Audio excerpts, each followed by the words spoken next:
Today on Audi TV, home race, we chat with Hans-Jürgen Abt. Push for liftoff, the perfect start. The German Monaco, the Norisring. And the highlights of the fifth race in 2012. It's the highlight of the season at the German Monaco, and it was hot for qualifying. But the steady rain here on race day has little in common with the sunny Mediterranean. A warm welcome anyway to DTM Race 5 at the Norisring in Nuremberg. And it's not just the huge crowds on the stone grandstands which make this race so special. It's also Audi's home race. Just 80 kilometers separate the track and the Audi Motorsport division in Ingolstadt. There's been much to celebrate in recent weeks. First, a thrilling victory in the 24-hour race of the Nürburgring with an R8 LMS. And then the historic 1-2-3 triumph at the 24 Hours of Le Mans. Historic because the R18 e-tron Quattro is the first ever hybrid vehicle to win the Endurance Classic. But here at the Norisring, Audi has ground to make up, as the most recent victory was back in 2002. We asked team principal Hans-Jürgen Abt to talk us through Audi's home race. Hans-Jürgen Abt über das Projekt Norisring zu unterhalten.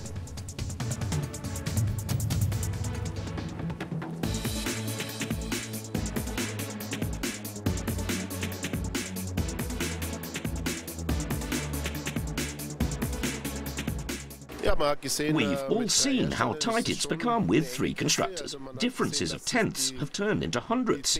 We're very happy with second in the championship. Matthias Ekström is set to attack, and we still have a chance of the title. Können wir angreifen und haben immer noch Chance auf den Titel. The Norisring is very interesting because of the incredible demands on man and machine, especially the brakes.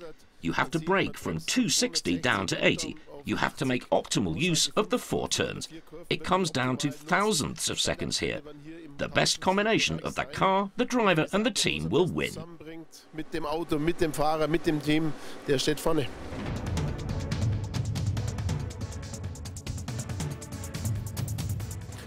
You're not wrong. The walls and the Armco are very close. The fastest guy usually loses a mirror.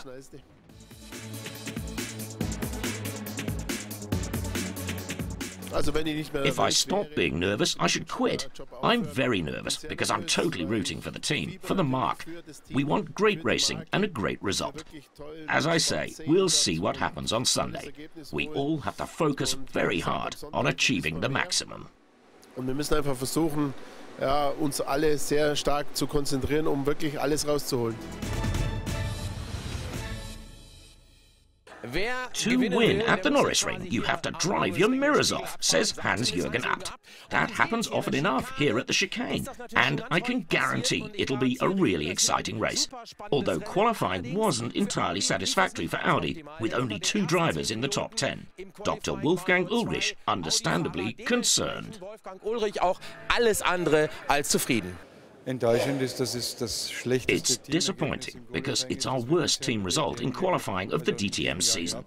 On the other hand, the way Ecki had the car set up and the way he drove was a good qualifying performance.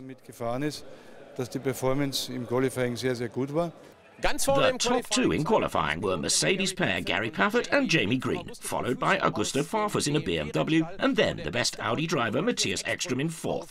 He wasn't entirely happy, but not completely down either. Here's what he had to say. I had high expectations of Q4 because I was fastest in Q2 and Q3, but I had problems with grip, so it wasn't quite enough. I was certainly disappointed at first, but there are 22 cars in the field, so 4th is definitely okay.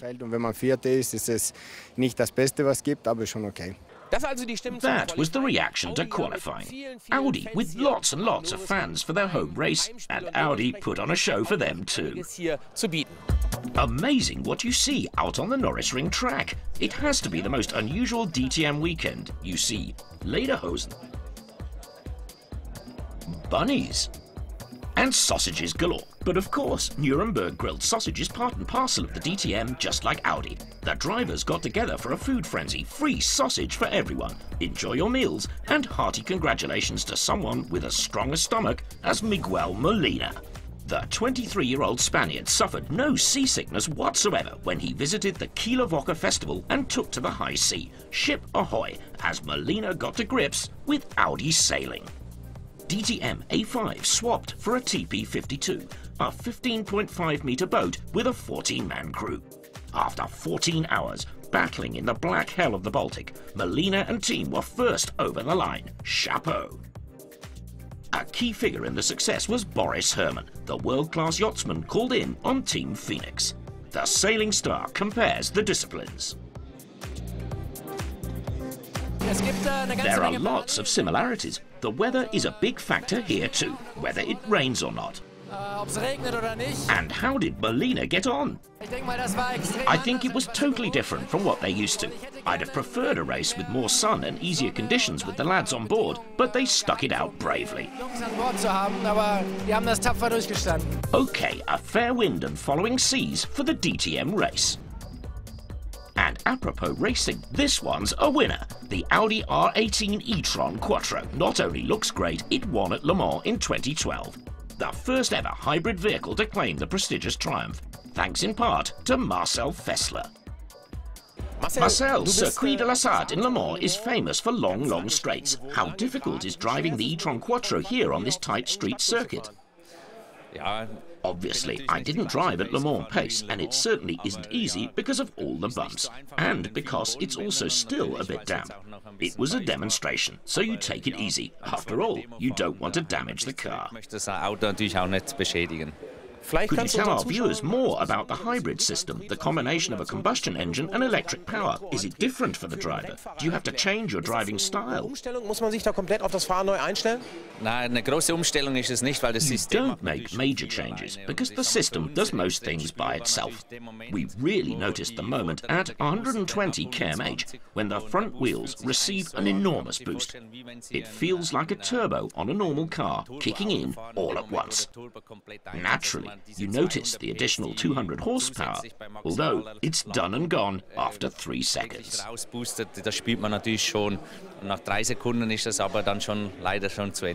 You're following in the footsteps of Tom Christensen with a second Le Mans victory in a row. Was the second very different from the first? Which was more special?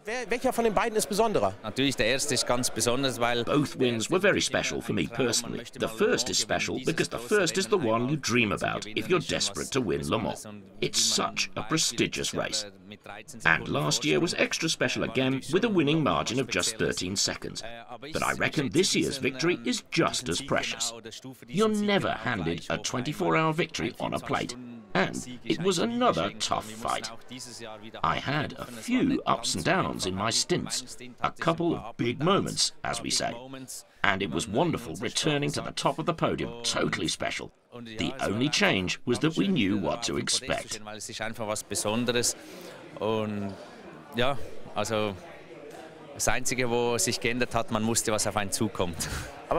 We can see you're still moved by a very special moment. Marcel, thanks for talking to us. The R18 e-tron Quattro is a highly complex masterpiece, and it takes a skilled pro to keep the car on the track. But don't be fooled into thinking the Audi A5 DTM is child's play in comparison. Quite the opposite. Just making the perfect start is an art form in itself. Here's Matthias Ekström to explain.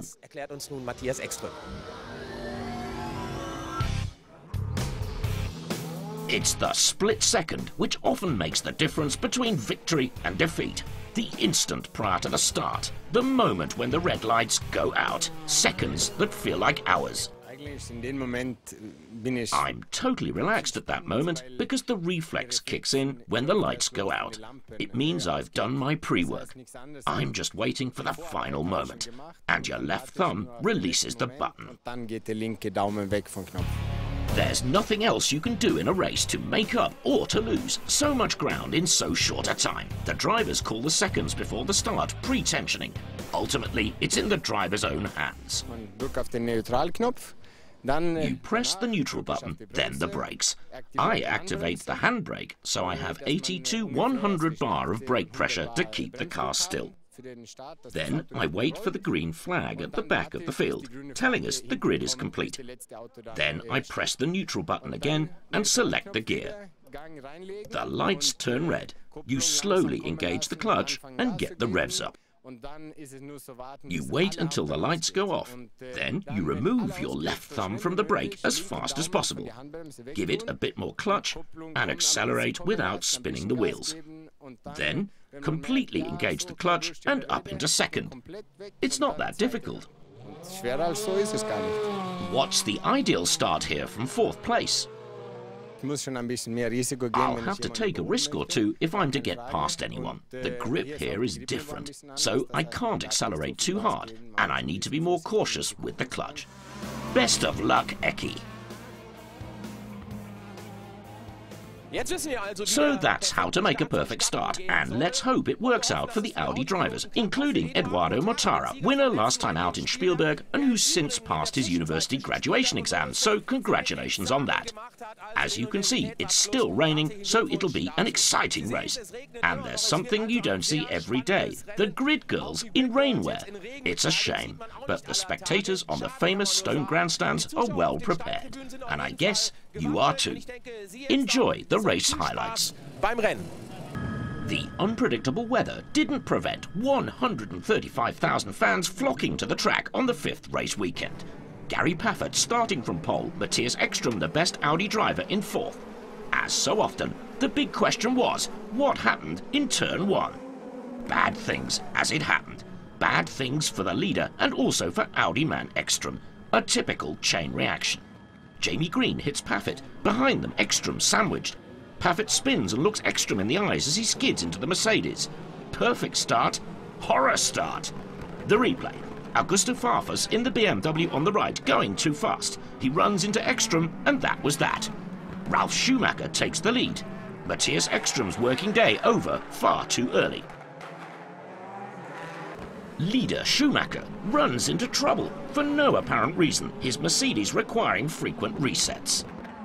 With the two mandatory stops out of the way, the race went all the way to the last lap. Jamie Green reels in Bruno Spengler and on the last corner passes champion Martin Tomczyk. Audi again out of luck in their home race at the Norisring. Green wins. Mike Rockenfeller, the best Audi driver. Not a good weekend. Not good for the championship. Matthias Ekstrom, forced out through no fault of his own, slips to fifth in the standings. Mike Rockenfeller up to sixth, and now talking to Andreas Spellig. Typical. The race only just over, but the rain stopped and the sun's coming out. I'm with best Audi finisher Mike Rockenfeller. Mike, a totally disappointing weekend for Audi. You're sixth place, the only ray of light. How are you feeling? A mixture of frustration and mild satisfaction? It's hard to say. It was certainly a good race for me personally. Starting 11th and finishing 6th is positive, and my speed was good. I posted the second fastest lap time. A couple of things didn't go quite so well in the race, but on the other hand, I was lucky to get through the first turn. You have to take the points on offer. That's important this year when we're struggling with the car and we're not entirely satisfied. That's our take on it. Every point is important. Okay, there's a break now until the next race at the Nürburgring. Mike, many thanks and take care. That's all from us. We're back with the show event in Munich 2 weeks from now. If you can't be there in person, catch the action here on Audi TV. That's it. Take care and see you soon. Bis bald.